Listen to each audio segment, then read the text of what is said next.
right, Kurt, later on in this program, we're going to have a segment about 1-1 teams and which team are they, the week 1 version or the week 2 version. And we're definitely going to be talking about the Steelers. What did we see out of the Steelers offense this week that you noticed on film that stood out and maybe concerned you, or just said, you know what, week 1 is going to be the guy that we see out of Aaron Rodgers most of the year? I actually said it after week 1 too.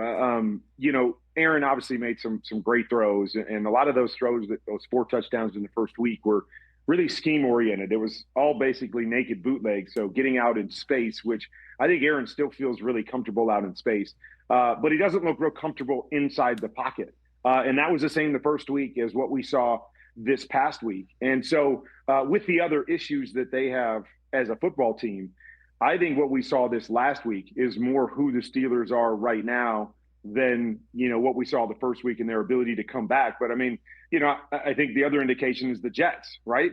What the Jets did week 1, and everybody's like, oh my gosh, it's a different team. Look at what they're doing.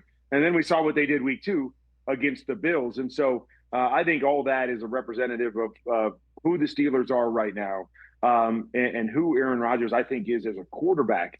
I still just don't think after the injury that he's gotten fully comfortable playing the game inside the pocket, letting things develop, as he did earlier in his career. And so I'm a little concerned about the Steelers. You are.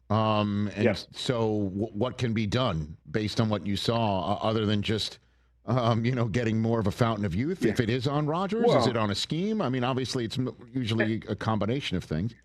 Yeah, and again, I mean, I think there's things Aaron Rodgers can still do at a high level. And when I thought this team was going to be good, I thought it was going to be based off of playing good defense, running the football, or having a scheme that, started with running the football, and then the play action game for Aaron Rodgers, which is where I think he's really good at this stage in his career and what we saw in week 1. But right now, they're not playing any defense and they're not running the football. And so now it all falls to Aaron Rodgers and the guys on the outside. And that's the other thing is, DK is there, but I don't know if they have a lot of difference makers in terms of guys that scare you on the outside, that if you are going to play the drop back game, they spread us out. What are we going to do? How are we going to match up?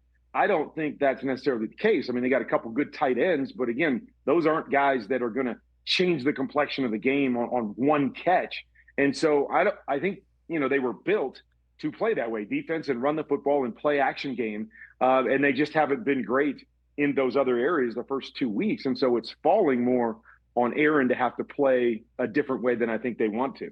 And the other quarterback in the game, if I may, and Sam Darnold, what did you see out of him and the Seahawks offense in week 2 that you can hang your hat on or not? Yeah, I mean, I think they're a good team. I don't think they're a great team. I think they're a team that's going to be built on, kind of what the Steelers want to do, playing good defense and running the football, and then Sam Darnold and the pieces on the outside being more of a complementary piece. I don't think they've been explosive in either game. They got that, that gift handed to them on the, special teams, the kickoff for a touchdown, and got a couple other breaks. But I don't think they're great offensively, but I think they're good enough defensively that with running the football and Sam and, a few of their weapons on the outside, that they're going to be in a lot of football games and have an opportunity to win a lot of them. Hey, you made it all the way to the end. Thanks for that. Check us out every single day streaming live on Disney Plus and the ESPN app 12 to 3 Eastern.